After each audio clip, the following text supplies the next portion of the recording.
कमाल एक हार का। सुनंदा एक सुलझे विचारों वाली महत्वाकांक्षी लड़की थी। बचपन से ही उसके सपने थे कि वह नौकरी कर आत्मनिर्भर बनेगी और निम्न मध्यम वर्गीय जीवन से छुटकारा पाएगी। उसके पिता अंजनी बाबू नगर पालिका में अकाउंटेंट थे, इसीलिए अपनी चार बेटियों के लिए ज्यादा सुविधा नहीं जुटा पाते थे।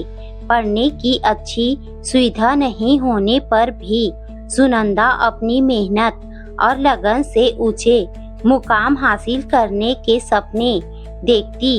वहीं अंजनी बाबू को एक ही धुन लगी रहती, नौकरी से अवकाश प्राप्त करने के पहले चारों बेटियों का ब्याह करवा दे। सुनंदा बड़ी थी, इसीलिए उसके बीए करते ही उसके लिए अच्छे घर वर की तलाश में जुट गए।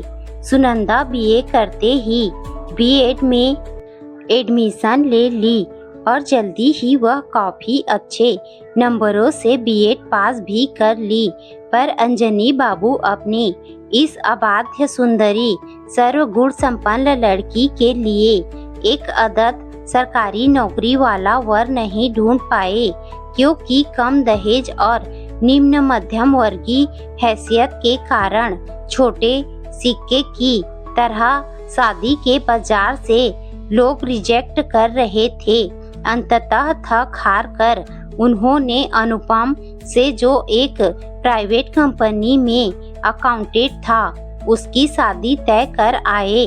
शादी के बाद सुनंदा अपने सारे सपनों की गठरी संभाले और एक आशा मन में दबाए अपने ससुराल आ गई कि उसके जो सपने अपने मायके में अधूरे रह गए थे, ससुराल में पति के सहयोग से पूरा कर लेगी। पर कहते हैं ना, तेरे मन कुछ और हैं, विधान के कुछ और। ससुराल के हवा का रुख पूरी तरह उसके सोच के विपरीत था।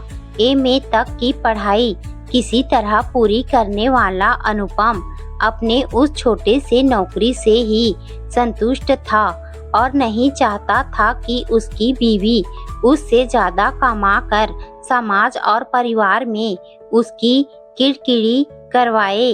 रूढ़िवादी मानसिकता के उसके ससुराल के लोग परंपराओं और संस्कार के नाम पर घर की औरतों पर ढेर सारी पाबंदियां लगा रखी थी। बड़ों का फैसला चाहे कितना भी अन्यायपूर्ण हो, सभी को मानना पड़ता था। जब सुनंदा ने अपनी नौकरी करने की बात की तो ससुर जी ने साफ इनकार कर दिया। अनुपम भी पत्नी का साथ देने के बदले उसके विरोध में खड़ा हो गया। जितना कमाता हूँ उतना में ही जीना सीखो। इस घर की बहुएं घर से बाहर निकलकर काम नहीं करती। उसकी सासू माँ एक पतिव्रता स्त्री थी। पति की कही हर बात उनके लिए लक्ष्मण रेखा थी। ससुर जी भी एक सरकारी दफ्तर के अकाउंटेंट पद से रिटायर करने के बाद पेंशन पर गुजारा कर रहे थे। दिन भर कुछ काम करने के बदले वह अपना समय पेपर पढ़कर और पड़ोसियों के साथ गप्पे मारकर बिताते।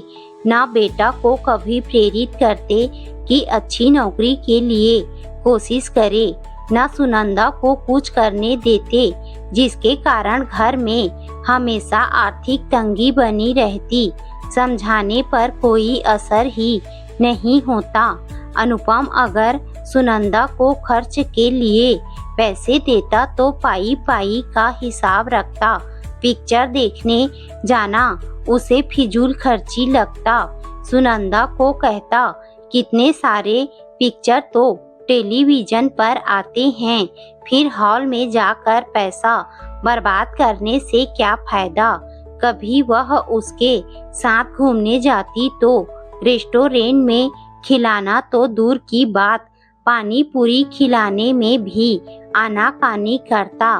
बाहर की वस्तुएं मत खाओ, तबीयत खराब हो जाएगी। पति के कंजूसी से उसका मन अजीज हो जाता, पर वह जानती थी यह कंजूसी पैसों की कमी के कारण करता है। शादी के लगभग 1 साल होने जा रहा था, पर अनुपम कभी एक नाक का कील भी लाकर उसे नहीं दिया था। शुरू से ही सुनंदा को सजने संवरने का बहुत शौक था। सोचती थी खुद नौकरी करेगी तो तरह तरह के गहने बनवाएंगी। गहनों से इसी लगाव के कारण जब कभी भी अनुपम के साथ बाजार जाती तो अक्सर आभूषण के दुकान पर तरह तरह के गहने शोकेस में देख उसके कदम ठिठक जाते। वह बड़े हसरत से बोलती, काश मेरे पास भी ऐसे गहने होते। उसकी आवाज सुनते ही अनुपम झट से उसका हाथ थाम शोकेस से दूर ले जाता। कितनी बार तुम्हें समझाया, गहने खरीदना हमेशा घाटे का सौदा होता है। सुनार तो लूटते ही हैं, पहन के निकलो तो चोर उचक्के भी पीछे पड़ जाते हैं।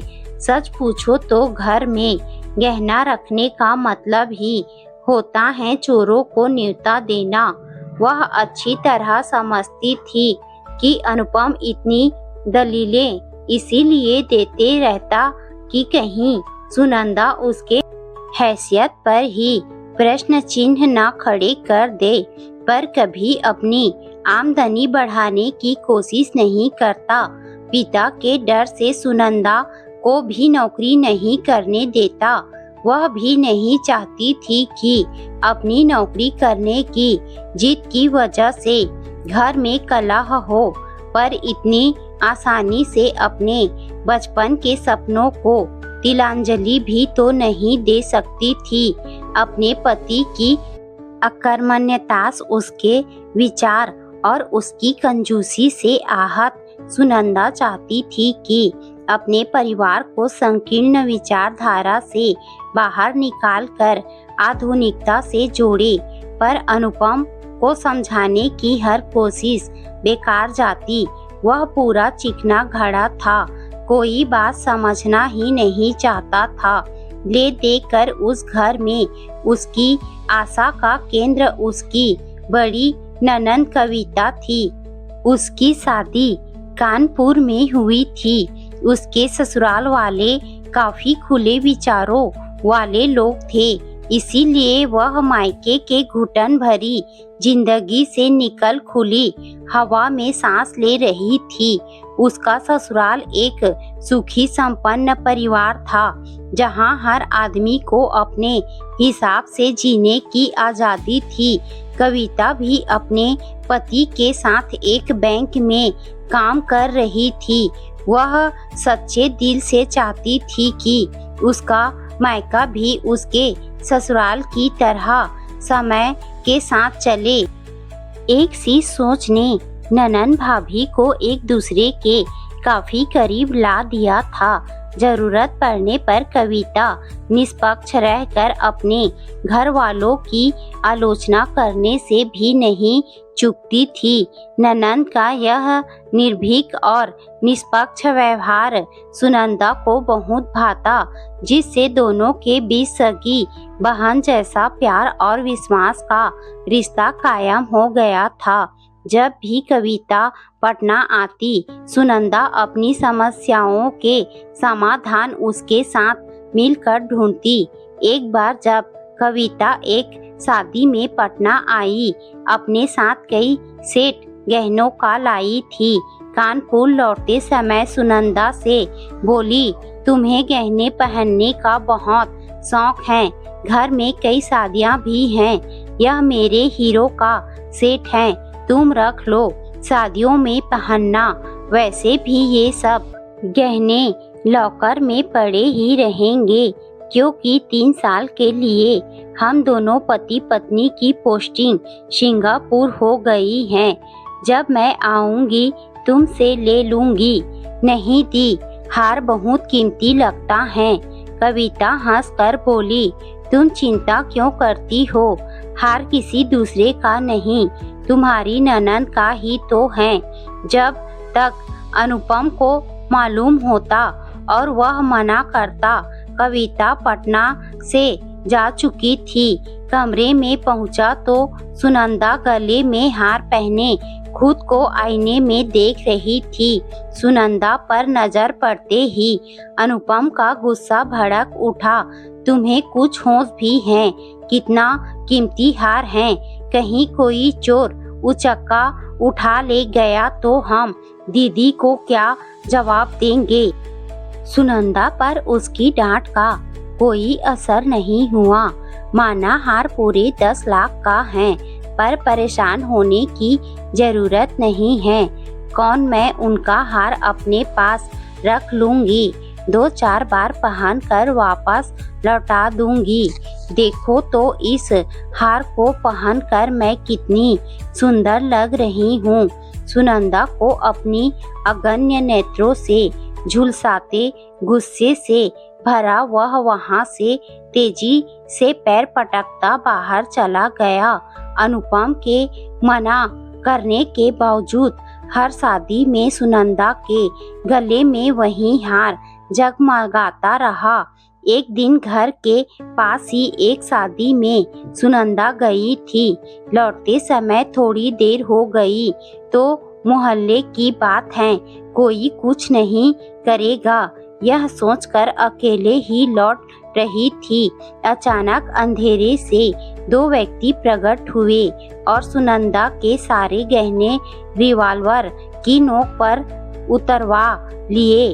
अपने ही मोहल्ले में बिल्कुल घर के पास ऐसी घटना हो जाएगी किसी ने सोचा भी नहीं था, पर होनी को कौन टाल सकता है। किसी चोर ने पहले से ही निशाना साध रखा था। सुनंदा के चिल्लाने पर आसपास के काफी लोग जमा हो गए थे। लोगों ने चोर का पीछा भी किया, पर कुछ पता नहीं चल पाया। इस हादसे ने पूरे घर को हिला कर रख दिया। परिवार पर हुए इस तुषारपात का कोई विकल्प नजर नहीं आ रहा था। पूरे 10 लाख की रकम इकट्ठा करना अनुपम के बस की बात नहीं थी। सुनंदा के ससुर जी को रिटायरमेंट के बाद जो पैसे मिले थे, बेटी की शादी और घर बनवाने में खर्च हो गए थे। बस नाम मात्र का पेंशन मिलता था। सुनंदा भी रोए जा रही थी। इतने दिनों से पहन रही थी, कुछ नहीं हुआ। मैं क्या जानती थी मुए लुटेरे आज घात लगाए बैठे हैं। उसकी बातें अनुपम का गुस्सा और भी भड़का रहा था। अब बैठकर अपनी किस्मत को कोसने से क्या होगा? तुम तो रो पीट कर रह जाओगी, भुगतना तो मुझे पड़ेगा। अगर दीदी के ससुराल वालों को मालूम होगा तो न जाने क्या क्या कहेंगे। अब क्या कहूँ, ईश्वर से मेरी इतनी सी खुशी भी नहीं देखी गई। पर निश्चिंत रहो, दीदी के ससुराल वाले अच्छे लोग हैं, कुछ नहीं बोलेंगे। दीदी तो वैसे भी तो उग गई हैं। चुप करो। दीदी के ससुराल वाले चाहे कितने ही अच्छे लोग क्यों न हों, चोरी की बात सुन सैकड़ों लांछन लगाएंगे। अब तो यह सोचना है कि इतने सारे पैसे आएंगे कहाँ से। दीदी के सिंगापुर से लौटने के पहले कुछ न कुछ जुगाड़ तो करने ही पड़ेंगे। सुनंदा ने दयनीय मुंह बनाते हुए कहा, अपने सारे गहने बेच दूं तब भी 2 लाख भी नहीं मिलेंगे। पूरा परिवार घोर संकट में पड़ गया था। सभी 10 लाख रुपए इकट्ठा करने के उपाय ढूंढ रहे थे। सुनंदा ने सुझाया, बिहार सरकार शिक्षकों की नियुक्ति करने जा रही हैं। आप लोग अनुमति दे तो मैं भी आवेदन कर दूं। B.Ed हूँ, नौकरी मिल गई तो समस्या का कुछ तो समाधान होगा। सभी मौन रहे, किसी ने उसकी बातों का विरोध नहीं किया। सभी की मौन सहमति मिलते ही सुनंदा अपनी नौकरी की तलाश में जुट गई। घर के दूसरे सदस्य भी बैठे नहीं रहे। उसके आलसी ससुर भी कई दुकानों में जाकर अकाउंट चेकिंग का काम करने लगे। अनुपम भी ऑफिस से निकलता तो घर आने के बदले ट्यूशन पढ़ाने लगा। सुबह तड़के उठकर भी 1-2 ट्यूशन पढ़ा लेता। 6 महीना गुजरते गुजरते सुनंदा को भी नौकरी मिल गई। सुनंदा का स्कूल में नियुक्ति होते ही उसकी सासू माँ भी मोहल्ले की औरतों के साथ घर घर की कहानी बाँचने के बदले अब दिन भर रसोई और घर के कामों में व्यस्त रहने लगी। अंततः परिवार के सभी सदस्यों की मेहनत रंग लाई। 2 साल में ही 10 लाख रुपए से ज्यादा जमा हो गया। 3 साल बाद जब कविता सिंगापुर से लौटी और पटना आई, घर के लोगों को कामों में व्यस्त और मायके का अव्यवस्थित घर को अब पूरी तरह व्यवस्थित देख उसे अपनी आंखों पर विश्वास नहीं हुआ। रात में जब घर के सभी लोग साथ खाने बैठे तो अनुपम ने कविता को हार चोरी जाने की पूरी घटना विवरण के साथ बताया। साथ ही यह भी बताया कि अब उसे चिंता करने की कोई जरूरत नहीं है। उन लोगों ने मिलकर 10 लाख से ज्यादा रुपए जमा कर लिया है। इसीलिए कविता दूसरे ही दिन बाजार जाकर वैसा ही हार ले आए। पहली बार कविता को भाई के चेहरे पर स्वाभिमान और पुरुषार्थ की चमक देख बेहद खुशी हुई। एक रहस्यमयी मुस्कुराहट के साथ वह सुनंदा की तरफ मुड़ी। क्यों रे सुनंदा, तुमने तो घर के सारे लोगों फितरत ही बदल दी। सारे आलसी फुर्तीले हो गए। सुनंदा हंसती हुए बोली, नहीं दी, यह मेरा नहीं, आपके उस 5,000 के अमेरिकन डायमंड वाले हार का कमाल है, जो पूरा परिवार अपने रूढ़िवादी मानसिकता से मुक्त हो प्रगति कर रहा है। तुम्हारा आलसी भाई ट्यूशन पढ़ाने के लिए खुद भी पढ़ने लगा है। अब मनोयोग से अच्छी नौकरी पाने के लिए भी मेहनत कर रहा है, ताकि मैं उससे आगे न निकल जाऊं। कई नौकरियों के लिखित परीक्षा पास भी किया है। कविता अपने दोनों हाथ सुनंदा के सामने जोड़ते हुए बोली, धन्य हो सुनंदा, तुम धन्य हो। मैंने तो सिर्फ सलाह दी थी, पर तुमने तो असंभव को संभव कर दिखाया। तुम्हें तो किसी नाटक कंपनी में होना चाहिए था। क्या दीदी, आप मेरी कुछ ज्यादा ही प्रशंसा नहीं कर रही हैं? अब आप अपने इस चमत्कारी हार को संभालिए। इसने मुझे वो सब कुछ दिया जो मुझे चाहिए था। वह एक गहने का एक डब्बा कविता को पकड़ाते हुए बोली। उस डब्बे में वही हार था जो चोरी चला गया था। कविता हार का डब्बा बंद कर सुनंदा को लौटाते हुए बोली, नहीं नहीं नहीं, मैं इसे वापस नहीं लूंगी। इस हार को मेरी तरफ से उपहार समझ कर रख लो।